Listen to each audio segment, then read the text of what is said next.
Preparation कसरी सुरु हुन्छ? सो एम्ब्रियो ट्रान्सफरको प्रिपरेसन चाहिँ महिनावारीको दोस्रो दिनदेखि सुरु हुन्छ।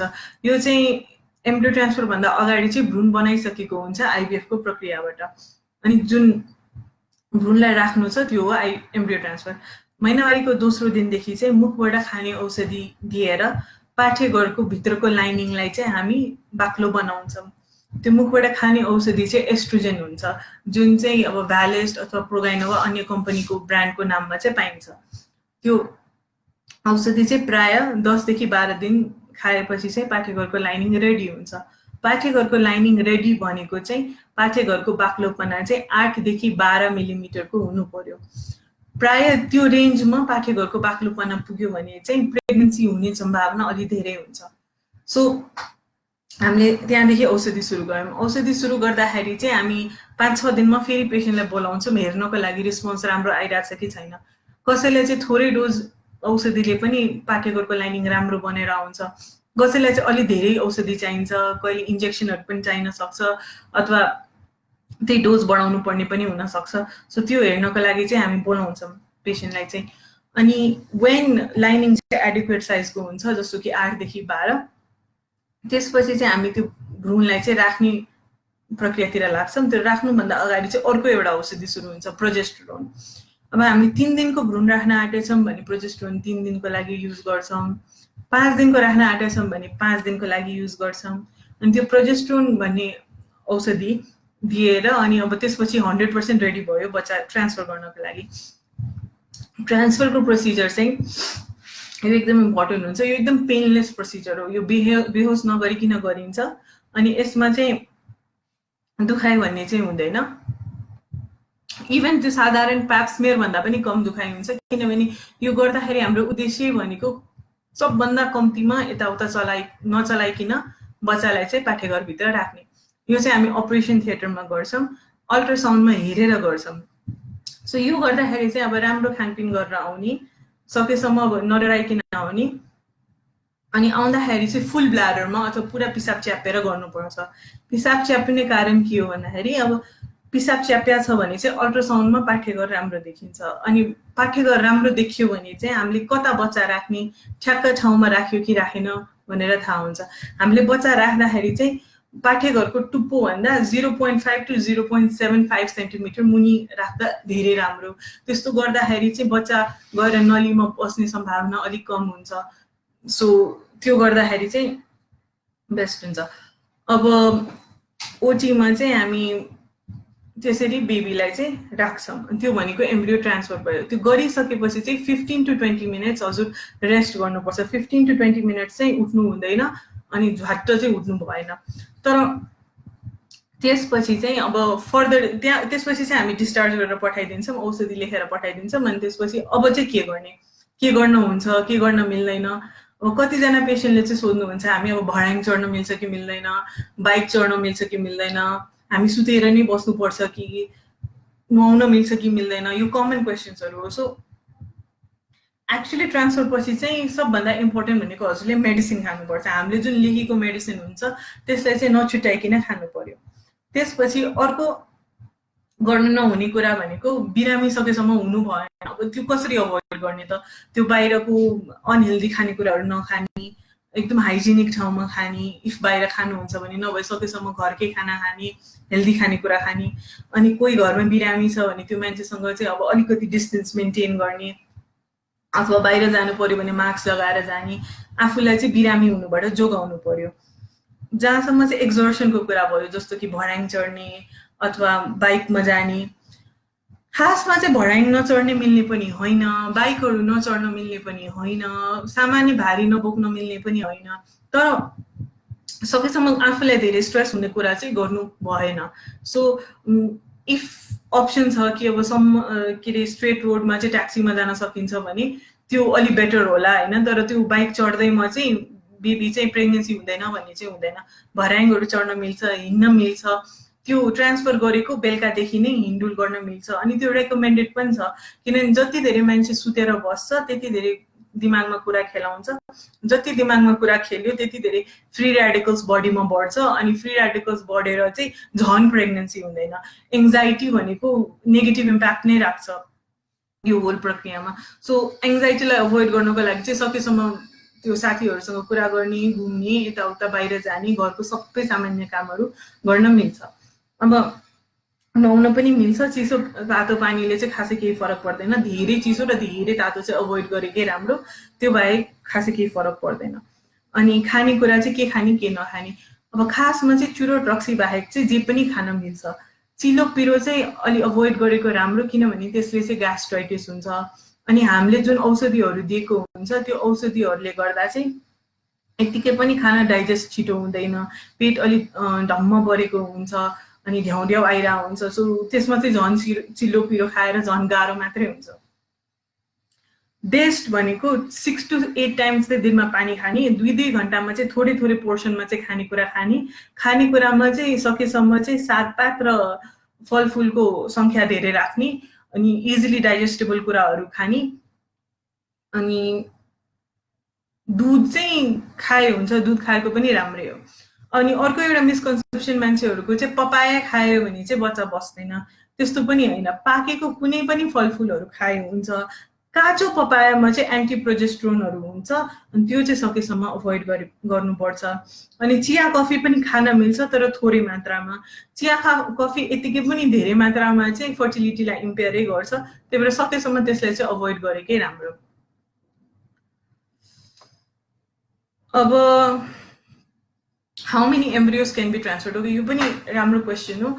एम्ब्रियोज चाहिँ हामीले अब थियोरेटिकली त जतिवटा पनि गर्न मिल्छ, किनभने जतिवटा एम्ब्रियो राख्यो, पहिला त झन् धेरैवटा एम्ब्रियो ट्रान्सफर गरिन्थ्यो। जब चाहिँ हाम्रो टेक्नोलोजी अलिक कमजोर थियो पहिलाको जमानामा, त्यतिखेर चाहिँ धेरैवटा एम्ब्रियो राख्दाखेरि चाहिँ एउटा दुइटा बस्ला भनेर छ। अब अहिले मोडर्न टाइममा चाहिँ सकेसम्म एउटा मात्रै एम्ब्रियो राख्नेतिर चाहिँ सिफ्ट भएको छ सोसाइटी चाहिँ, किनभने सिङ्गलटन प्रेग्नेन्सी एउटा बच्चा बस्यो भने चाहिँ त्यो सेफेस्ट प्रेग्नेन्सी हो, त्यसमा चाहिँ सबभन्दा कम रिस्क एसोसिएटेड हुन्छ। सो बेस्ट भनेको एउटा सिङ्गल एम्ब्रियो ट्रान्सफर हो। बट नेपालको कन्टेक्स्टमा चाहिँ हामीले 2टा एम्ब्रियो ट्रान्सफर गर्छौँ, 2टा एम्ब्रियो राख्छौँ एउटै पाठ्यक्रममा। सो अलिकति यो प्रोसिजरलाई चाहिँ कस्ट इफेक्टिभ बनाउनलाई, किनभने प्रेग्नेन्सी रेट चाहिँ सिङ्गल एम्ब्रियो ट्रान्सफरको 35 to 40% छ, तर 2टा हालेको खण्डमा 60 to 70% सक्सेस रेट भेटिन्छ। सो हामीले चाहिँ यो प्रोसिजरलाई अलिक कस्ट इफेक्टिभ बनाउनलाई तपाईँहरूको लागि 2टा एम्ब्रियो जति राख्छौँ। ट्विन्स प्रेग्नेन्सी भए पनि खासै केही हुँदैन, तर सक्सेस आओस् भनेर। Side effect of progesterone, any side effect of progesterone एउटा क्वेसन आएको छ।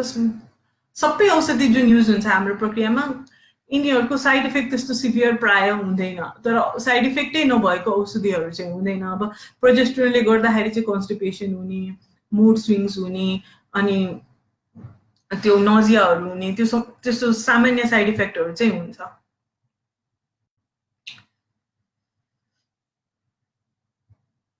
What kind of people should get embryo transfer done? Embryo transfer done भनेको अब आइभिएफ प्रक्रियामा लाग्ने मान्छेहरूको लागि हो। जो आइभिएफ प्रक्रियामा लाग्यो, जुन कारणले टेस्ट ट्युब बेबी गर्यो, उनीहरूको लागि चाहिँ हो यो। Does chance of twin increase? Twin चाहिँ हामीले 2टा बच्चा चाहिँ पाठ्यघरमा 2टा राखेको हुनाले चाहिँ ट्विन्सको सम्भावना यतिकै पनि धेरै हुन्छ। आइभिएफ ट्रान्सफर हाम्रो सेन्टरमा सिङ्गल एम्ब्रियो मात्रै राख्यो भने चाहिँ ट्विन्सको सम्भावना भेरी लो हुन्छ, तर त्यसमा पनि हुन्छ, एम्ब्रियो स्प्लिट गरेर 2टामा जान सक्छ। तर आइभिएफमा चाहिँ प्राय ट्विनिङको अथवा मल्टिपल प्रेग्नेन्सीको चान्स अरूभन्दा धेरै हुन्छ।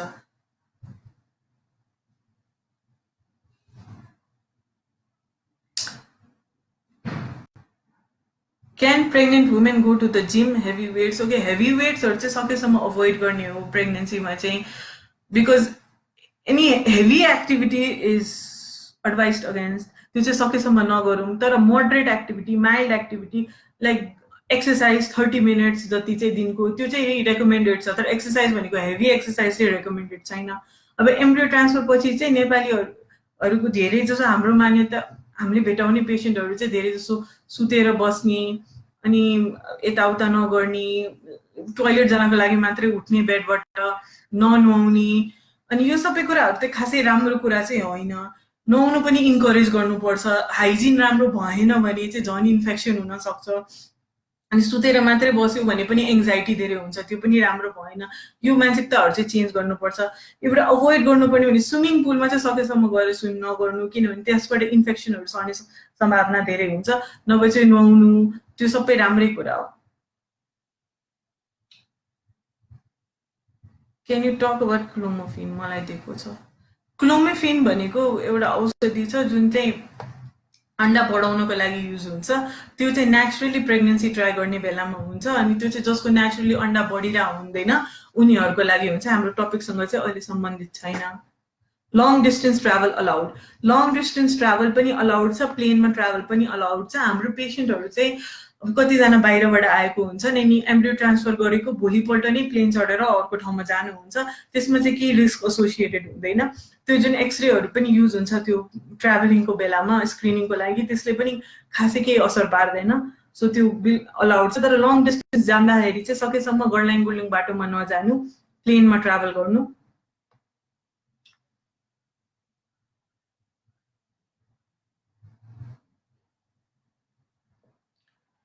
वुमेनलाई क्युरेट गरेको छ भने एम्ब्रियो राख्न मिल्छ। अब क्युरेट गरे पनि धेरै जसो मान्छेको चाहिँ पाठेघर बिग्रिँदैन, तर पाठेघर बिग्रिने एउटा कारण क्युरेट पनि हो। प्राय मान्छेको 90% चाहिँ मान्छेको क्युरेट गर्यो भने पनि पाठेघर राम्रै भइरहेको हुन्छ। सर्टेन पर्सेन्टेज वुमेनमा चाहिँ त्यो क्युरेट गरेपछि चाहिँ पाठेघरभित्र चाहिँ एउटा एस्टरम्यान सिन्ड्रोम अथवा फाइब्रोसिस हुन्छ, लाइनिङै राम्रो बन्दैन पछि। सो इफ लाइनिङको समस्या छ भने क्युरेट गरेपछि चाहिँ अब बच्चा राखेर फाइदा भएन। इफ लाइनिङ राम्रो छैन भने, इफ लाइनिङ राम्रो छ भने चाहिँ गर्न मिल्छ, केही फरक पर्दैन।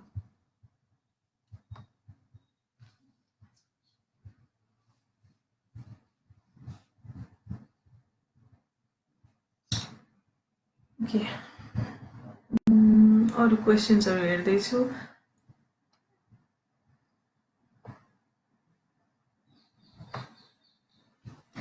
Okay, are all embryos kept at the same site? हामीले राख्दाखेरि चाहिँ या हामीले जब एम्ब्रियो ट्रान्सफर गर्छौँ हामी खासमा चाहिँ एम्ब्रियोलाई चाहिँ एउटै ठाउँमा राख्छौँ। अब हामी अल्ट्रासाउन्डमा हेरेर राख्दाखेरि चाहिँ हामीले एम्ब्रियो त माइक्रोस्कोपिक स्ट्रक्चर हो, हामीले एम्ब्रियोलाई चाहिँ देख्दैनौँ। एम्ब्रियोलाई चाहिँ एउटा त्यो सस्पेन्सन मिडियामा राखेको हुन्छ अनि त्यो त्यसभित्र हुन्छ। सो हामीले राख्दाखेरि चाहिँ त्यो मिडिया चाहिँ एउटै ठाउँमा राख्ने हो, तर त्यसमा भएको माइक्रोस्कोपिक एम्ब्रियोहरू चाहिँ भिन्न ठाउँमा गएर बस्छ। कि त अब एउटा बस्न सक्छ, कि त दुइटै बस्न सक्छ होइन, कि त एउटा पनि बस्न सक्दैन। सक्सेस रेट चाहिँ ओभरअल 60 to 70% छ सबै ठिक छ भने। तर सबै ठिक हुँदा हुँदा पनि देयर इज 30-40% चान्स कि हुँदैन pregnancy. Okay, we are a couple not conceiving for 5 years. We tried IUI. Can we embryo transfer? What is the minimum endometrial thickness for pregnancy? Sherman syndrome problem for embryo. Okay, so हजुरको चाहिँ 5 वर्षसम्म conception भएन अनि हजुर IUI गर्नुभयो। अब conception नहुँदैमा चाहिँ आइयुआईमा चाहिँ गइहाल्नुपर्छ भन्ने छैन। आइयुआई गराउने कारण भनेको धेरै जसो चाहिँ शुक्राणुको कमी छ भने चाहिँ हुन्छ। अब आइयुआई चाहिँ 5 to 6 साइकल ट्राई गरे पनि प्रेग्नेन्सी भएन भने चाहिँ नेक्स्ट स्टेप आइबिएफै हो। अब आइबिएफ टेस्ट बेबीतिर लागेपछि चाहिँ अब त्यसकै प्रक्रियामै पर्छ एम्ब्रियो ट्रान्सफर। पहिला हामी बच्चा बनाउने अनि पछि त्यही बच्चालाई चाहिँ ट्रान्सफर गर्ने। त्यो पाठेघरको बाक्लोपना चाहिँ 6 देखि 12 एमएम हुनुपर्छ। अनि हजुरले चाहिँ एसरम्यान सिन्ड्रोम सोध्नुभयो जस्तो लाग्यो। शर्मान सिन्ड्रोम भन्दा एसरम्यान सिन्ड्रोम भनेको कस्तो भन्दाखेरि पाठेघरभित्र चाहिँ फाइब्रोसिस भएको हुन्छ, पाठेघर चाहिँ राम्रो हुँदैन।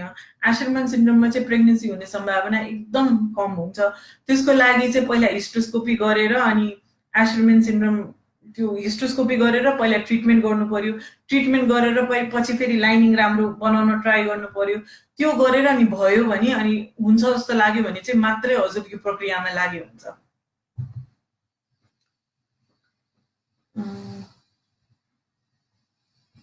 ओके, आजको लागि चाहिँ यति हो।